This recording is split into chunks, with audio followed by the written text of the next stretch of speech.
most of setting up your own private experiment and then playing around with geometries in a private experiment. Same as in ratpac-two, but now it's built on top of it. And then if you want to get more advanced, writing the processor or generator in the private experiment, and just seeing how that all works together. Okay, so I'm going to talk pretty briefly about Chroma, which is a GPU accelerated photon simulation framework that we have. So what is Chroma? If you have the slides, you can click on that link. So majority of the simulation time in ratpac, or honestly any photonic simulation in Gen 4, is actually taken over by photon simulations. So one electron can generate thousands and hundreds of thousands even of photons per event, and all of those have to be propagated sort of in equal footing as any other particle in Gen 4. And that is not done in parallel in any way in Gen 4. Gen 4 is single-threaded, so it simulates the photons one at a time, and so that could be very slow.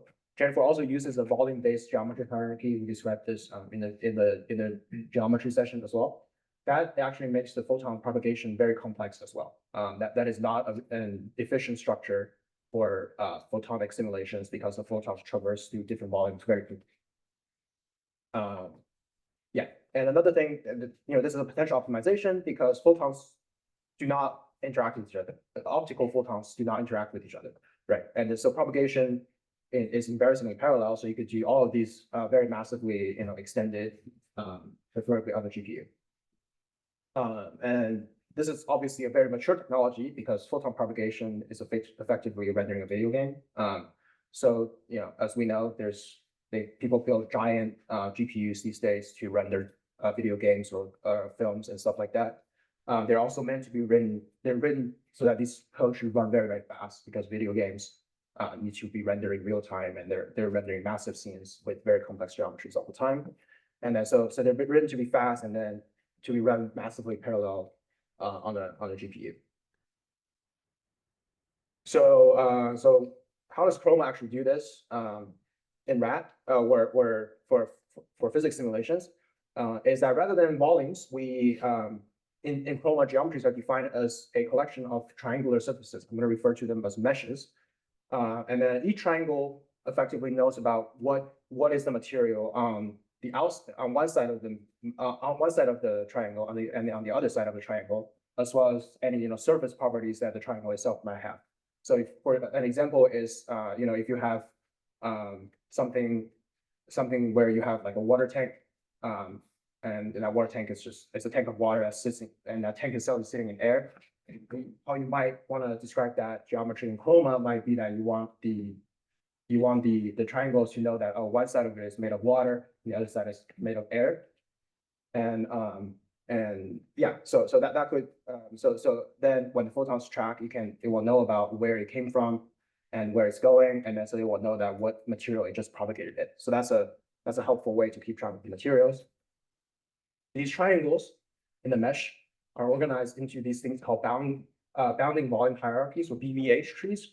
They're effectively just rectangular boxes that cover a certain amount of triangles, and this is a data structure organized in a tree where you have progressively smaller and smaller bounding boxes that includes less and less triangles. So this is an effective way of just navigating through the geometry and automatically optimizing the geometry for fast rendering. So you can see on the right, there's an example of this is a TIE fighter, and how we have found different sides of the BVH tree, different levels of the BVH tree, effectively navigating this geometry at different resolutions. All the physics properties of how the photons actually interact with the geometry are defined as CUDA kernels. This is a NVIDIA specific word that is effectively code that's compiled to run on GPU. They're rewritten processes from Gen 4 and also GL/G4. So the custom simulation and processes that ratpac uses, which allow so these are rewritten versions of these, and they allow the optical interactions to all be done on the GPU. So the GPU would know about how to reflect light and refract light and so all those sort of things.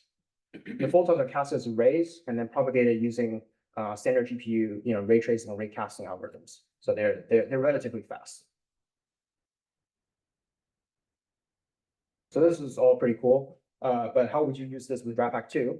So there's a couple steps of it. So the first thing you need to do is convert a rat geometry or Gen4 geometry into a Chroma geometry. And before I go into how to do that, I will say that this is not a trivial task because converting a volume-based geometry to a surface mesh-based geometry is hard. You have to effectively regenerate all of these triangles using the volume information you're given. And that's a computationally complex task. So the way that Chroma does this is it uses a library called Gmesh. It's a library written for CAD software that generates these meshes given the volumetric shapes. And Chroma so takes in GDML files and converts it into a mesh using this library. Chroma also requires as input the JSON dump of the ratdb files, mainly just to get information about the PMTs, how you want the PMT channels to be set up, stuff like that, and also some material properties as well. So as I mentioned in the geometry session, we provide interfaces in ratpac-two to dump these geometries and the ratdb into the correct formats. And so these are the lines in the macro you will use as a reminder to do that. Yeah. You can simulate these photons in Chroma, coupled with ratpac-two as well. So Chroma is mostly written in Python. So it's using Python and Python CUDA bindings effectively.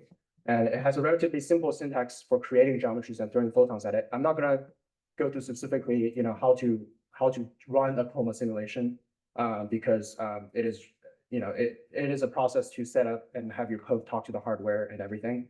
But historically, Chroma actually does a lot. It used to do a lot more than that. So Chroma actually used to be able to spin up a Gen4 simulation by itself, and then it effectively creates like a box of whatever target material you want, and then it propagates whatever particle you want in it, and then it collects all the photons coming out of that simulation, and then puts that in your predefined geometry, predefined Chroma geometry. So we've removed this recently because we have found that Gen4 has terrible support for Python, and also this toy simulation model is not very accurate anyways. And then what we would like people to do is couple this with ratpac-two effectively. So you should run a rat simulation of all, whatever particle you want, and retrieve the photon information from that simulation and run it in Chroma instead. So to do this, I have written something called Payron, which is Chroma and how Chroma could talk to rat via zero-MQ sort of networking scheme. The way that this works is that Chroma can run as a server instance, and then server instance can have multiple workers. Each worker is effectively one GPU, and then it will take in requests to have photons to be simulated and respond with the result of those simulations after they have been propagated on the GPU. The reason that is working in this way is that it depends on what kind of simulation you're running, but how many GPUs you want to run per rat instance is something you kind of have to tune, because sometimes the GPUs are very fast and sometimes the GPUs are very slow compared to one rat event, depending on how many photons are generated in those events. So we have this networking scheme that in principle you can deploy in an HPC cluster where you can have multiple GPUs talk to multiple rat instances. And then what rat will do is that it will simulate these physics events and will basically see, okay, if you have a photon, the physics just created a photon, kill those photons immediately, and then send the photon information to Chroma instead. And then after it hears back from Chroma, it will then write those information into the rat data structure as before, and then perform any downstream DAQ simulation as needed. So this interface has not been fully integrated yet. It lives in a PR, and we're in the process of reviewing this. As you can probably imagine, is slightly more extensive than most of our PRs, so it's been taking a while to fully integrate this, but we're definitely in the process of working on it and fully testing it before we click the merge button. Okay, some caveats of what all this means. Yeah, so as I've mentioned before, the rat to Chroma's geometry conversion is not trivial. We aim to make it as automated as possible. So there's scripts that take in a GDML file from rat and then creates a geometry in Chroma. but it can be very finicky, right? It sometimes requires some manual tuning on how the mesh generation works, because the mesh generation effectively controls what resolution your detector has in terms of spatial accuracy. It could also, this is also the chroma simulation, the chroma geometry generation is guaranteed to fail if you have any sort of overlap in your Gen 4 geometry. And in a lot of detectors, a lot of simulation software, you don't actually frequently check all the time whether you have overlaps. And if you have a tiny bit of overlap, maybe sub-millimeter level overlap, sometimes you don't care, right? But Chroma does, because it needs to make sure that all the meshes are complacent and okay with what's going on, and so it cannot have that. And I'll also mention that because Chroma is a mesh-based geometry, or effectively your geometry is very different. Well, not very different, but slightly different from a Gen 4 geometry. The light yields and you get the light might be slightly different. I think in yields we're seeing deviations on the order of around 5 to 10%. So that obviously we're in the process of sort of tracing down what's going on with that. But at the same time, it is sort of generally expected, since you're using a different photon simulation suite, you effectively have to calibrate for Chroma as well as Gen 4 if you want to use both.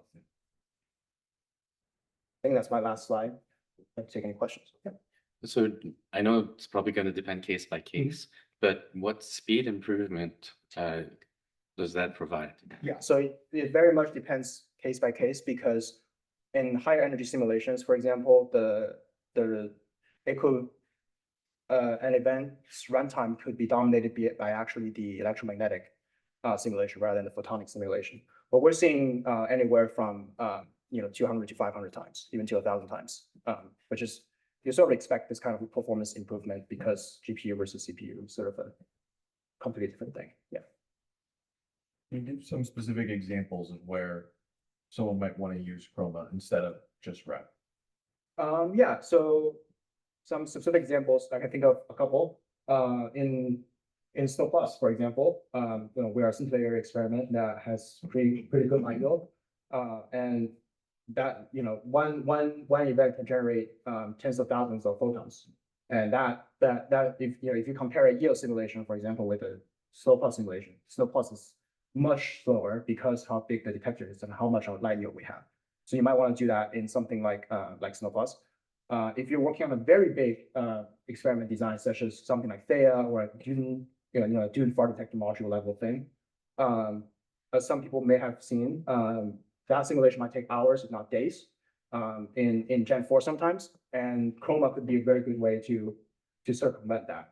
And I also mentioned that another thing pretty cool about Chroma is that all the tricks into playing Gen 4 to make a simulation run reasonably fast, none of those are relevant in Chroma, because Chroma's BBH tree effectively automatically optimizes your geometry for the propagation. And so that in principle makes Chroma simpler to use than Gen 4 a lot of times. Yeah. How does this work with the other particles?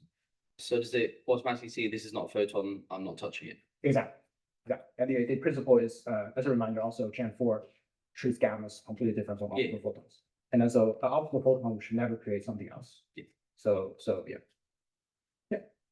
Is there any way to like simulate optical or constructive and destructive interference with photons within Chroma for Gen 4? Or does that handle? The answer is no in Chroma. I do not know about Gen 4. There might be a physics listing enable that does that. Presumably for like, I think it will be relevant for like medical physics, for example, where you have super low energy stuff going on, or atomic physics, obviously. And so in Gen 4, that might be possible. It's not possible conversion. Okay. Yeah. You mentioned using Chroma and liquid scintillator, but obviously the optical photons can be reabsorbed. Can Chroma do that? Yes. Okay. But you have to write your own optical model in Chroma. Yes, I believe there is a re-emission model that already exists in Chroma. But so if there's an optical process you want to simulate that's not in Chroma, another good thing about Chroma is that it's pretty easy to add another process. It's just some CUDA code and some Python code, really, and it's very you can make Chroma do crazy things that Gen 4 would never be able to do, right? Because it's completely custom, and so you can make it do whatever you want, and that's another cool thing about Chroma. If you're testing some crazy geometry optical properties as well. So where does Chroma stop? So when the optical photon hits the photocathode, for example, Yeah. it creates an electron. So once another particle is created, it stops. Or does Chroma know to create another particle and stop? How does that? So Chroma does not create particles per se. Yeah. Chroma will reflect particles, it will scatter particles. These are all optical photons. Yes. And it will, if you're asking specifically, like when will Chroma know to terminate that particle? Yeah. It will, either gets absorbed, detected, or it leaves the geometry. So once that happens, so When does it pass back to rat? it Yeah. passes back the hits, the PMT hits. The rat. Okay. So it's some PMT model that may be different than what Jam4 is doing. Yes, That's recording hits, just like Jam4 would. yes, that's right. So it's strictly speaking, it's passing back Monte Carlo photoelectrons. So all the hits that are recorded by a PMT will be passed back to RAM. And then, as we've talked about before, everything downstream of the electrons are simulated in the electronics world. Mhm. And then so all the DAQ simulations are still valid. Going on the RAM side. I think it's really cool. I was wondering, is there much validation? Is there any validation that we can see that it matches what you'd expect from GMs as it would in? There's a reason I'm not showing it. Yeah, I saw But it. as I've described, the discrepancy is on the order of 5 to 10% in terms of light yield. But what about like, do you expect like reflections in the Yes, same, in the yes. same way? And It works on first pass. If you do not compare it sort of side by side with Gen 4 and Chroma, you would think Chroma is working in the sense that you see light where you expect to see light. And you see reflection, you see scattering, you see refraction, you see all of that. like, all the absorption behavior is all what you Yeah. expect. It seems to work okay. I will say, when it comes to like 5 to 10% light yield differences, sometimes it's even hard to say whether Gen 4 is right or Chroma is right? Because you're talking about photon simulations in Gen 4, everything is perfectly smooth. Everything is it has all of these quirks about how Gen 4 geometries work. And in Chroma, they have the very different quirks. And then it's sort of an apples to oranges comparison when you try to make them exactly the same.